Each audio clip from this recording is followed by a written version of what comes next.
What's going on, Green Teamers? You're watching Celtics Today by Chat Sports. I am your host, Tyler Smith. And on yesterday's show, we discussed and kind of ranked who is most likely to be traded by the Boston Celtics in this 2025 NBA offseason. On today's show, we're going to get specific and start looking at different blockbuster trade ideas for the impact players the Celtics might have to move off of to clean up their salary cap sheet. Before we get into all the fun ideas, make sure you are subscribed to the channel. We are so close to our next milestone of 52,000 subscribers right here at Celtics Today. And I need 90 diehard Boston Celtics fans who love C's offseason content to go down below and hit that sub button so we can get to our next goal of 52K. All right, a disclaimer before we start. These trades that we are discussing on today's video are not my trades. I did not make them up by no means. These come from different media outlets. I didn't want to go look at Fanspo or any fan-made trades.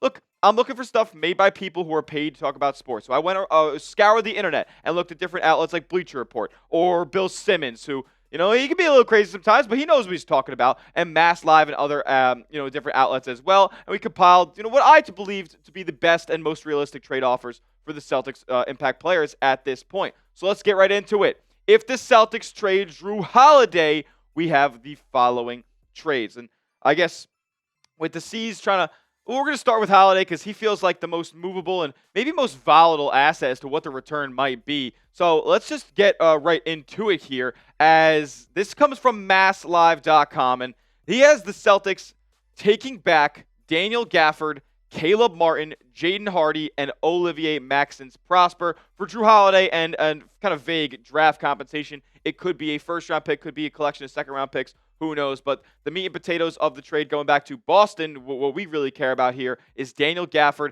Caleb Martin, Jaden Hardy, and Olivier Maxence Prosper. So that's a lot to give up. And, at the end of the day, the Mavs are a defense-first kind of team, right? And the issue with trading a Jrue Holiday is we don't know exactly if he's a negative asset to a lot of teams at this point or a positive asset. And what we've heard from a couple different people around NBA league circles is that the Celtics might have to attach a first-round pick to get rid of Jrue Holiday. That's why they got draft compensation there.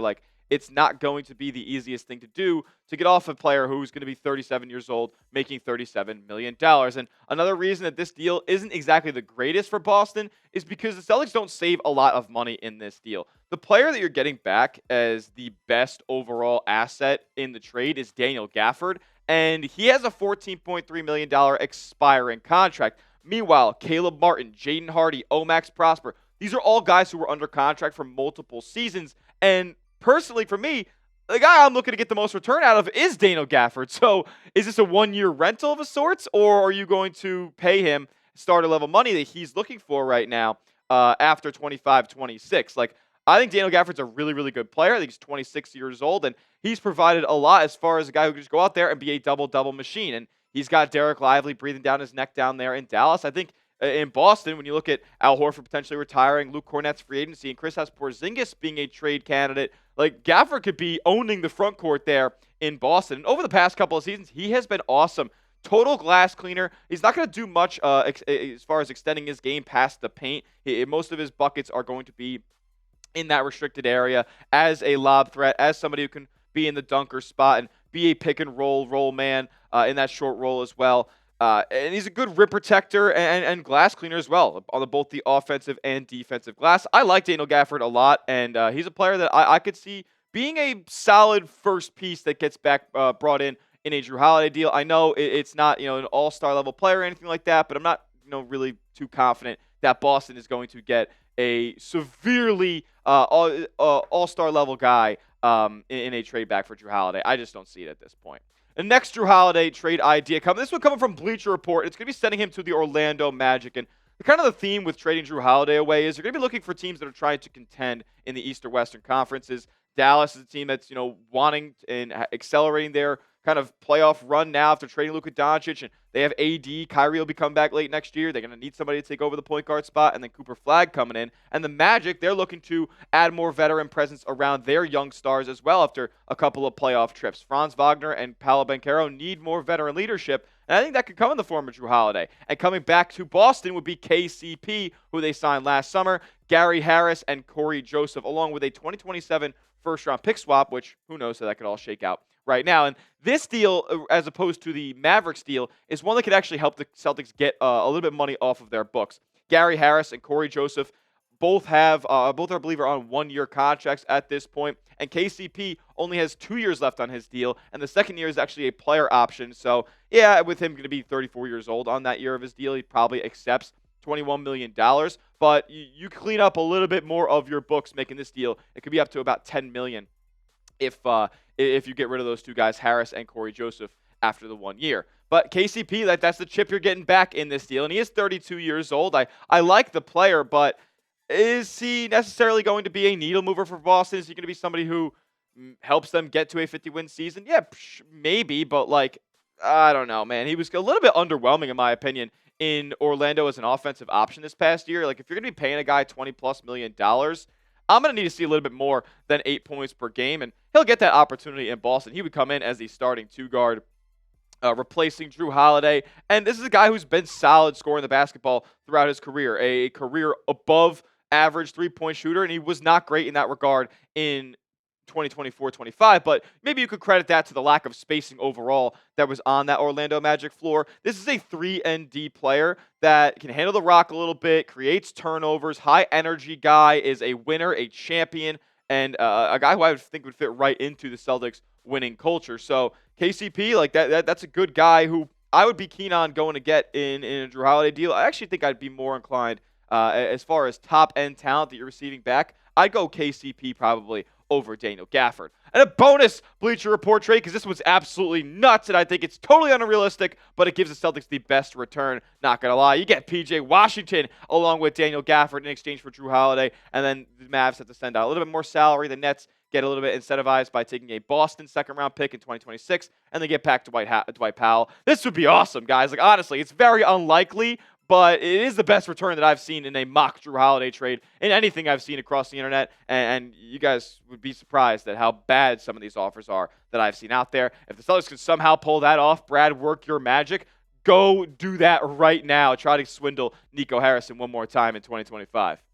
Get creative for me now in the comment section, though, as we're going to transition to our next couple of blockbuster trades and kind of packages centered around each Celtics impact player. Drop a Jrue Holiday trade idea that, maybe you have down in the comment section. Maybe it's one you created. Maybe it's one you saw on the internet that was not on today's show. Give me a Jrue Holiday trade idea down in the comment section if you're a real one. Next, we're going to get into more blockbuster trade ideas centered around Jaylen Brown, Kristaps Porzingis, some guys who are potentially also expendable on the Celtics roster this summer. But first, I got to give a huge shout out to our sponsor, and that is Prize Picks. Prize Picks is America's #1 daily fantasy sports platform because it's daily fantasy made easy. Here's how it works. All you guys got to do is pick a lineup of 2 to 6 players and just pick more or less on their projected stats, whether it's basketball, baseball, or hockey, with playoffs galore going on right now, or some fun stuff like bowling, darts, esports. They have it all on Prize Picks, and you can win up to 2,000 times your money. Yeah, I'm talking about turning $1 into 2 racks. And Prize Picks always wants to make it easy for you guys with special deals like Taco Tuesday, where they discount player stat projections. Flex Friday, where if you lose your lineup on a flex play, they give it back to you in promo funds up to $20. And our promo code CLNS that gets you started with a free $50 when you place your first $5 entry. You don't even have to win to receive the $50. It's guaranteed. So take advantage of all their deals and download the Prize Picks app today. Use the promo code CLNS for $50 instantly when you place your first $5 entry. You don't even need to win to receive the $50. It's guaranteed. Prize Picks, run your game. All that information will be clickable down in the comment section and description of today's video. All right, moving on. If the Celtics trade Kristaps Porzingis, let's be honest, guys, the return is not going to be as great as a Jrue Holiday or the third name that I just teased that we're going to talk about in just a couple of moments here. But let's get into the couple of Kristaps Porzingis trade ideas. This one is the one that's being popularized and floated around all the Twitter circles. All the websites are talking about this trade right here.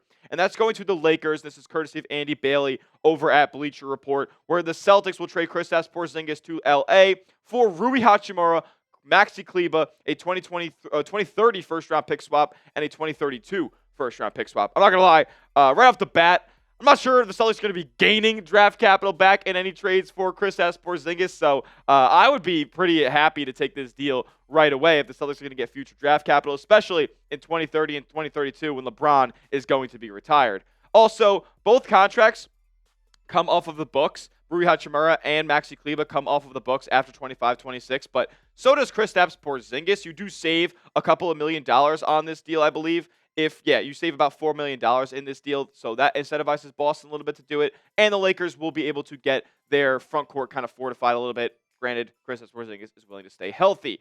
Rui Hachimura is the trade chip that you're going to be getting back to kind of make an impact in your lineup. And with Jayson Tatum out with the Achilles injury, the Celtics desperately are going to need some scoring out there on the wing, and Jrue Holiday can do that. Is he the best creator overall? I'd say he's about mediocre to average, but he can hit the corner three. He can work a little bit in the mid-range. Got a solid post-up game as well. I really like Rui Hachimura. Not going to be the greatest defender, but he is a big body and he knows how to play bigger than his 6'8" frame, as he was kind of tasked with playing center a lot of the time for the Lakers this year. I'm not going to want him to do that, but I like that he plays bigger than he is. And he's been kind of really consistent over the past couple of seasons, man. Double-digit scoring, and has kind of taken a little bit of a soft leap over the last few seasons and has been an excellent three-point shooter throughout his career, plus 40%.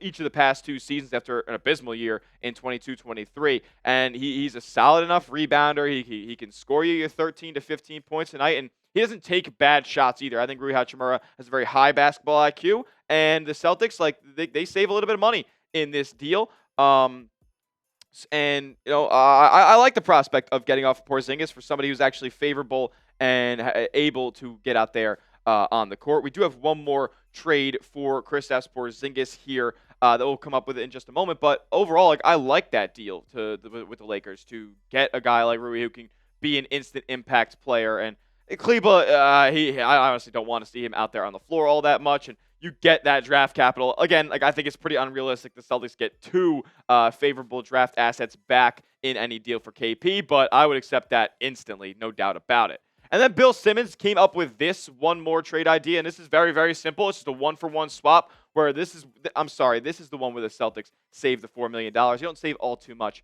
on that deal with Kristaps into the Lakers. I believe that was about $2 million they save on this one. But you save money in this deal, and you get John Collins back, who, granted, has not been able to stay all that healthy, but I believe in John Collins to make a positive impact. Probably more so than I believe Kristaps Porzingis to do so over a regular season and postseason run next year and beyond. So I'm kind of in on making this deal. Collins also comes off of the books, I believe, after 25-26. So with the Celtics saving $4.1 million for next year in this deal, I think it's entirely worth it to explore. And John Collins is, to me, a really good player.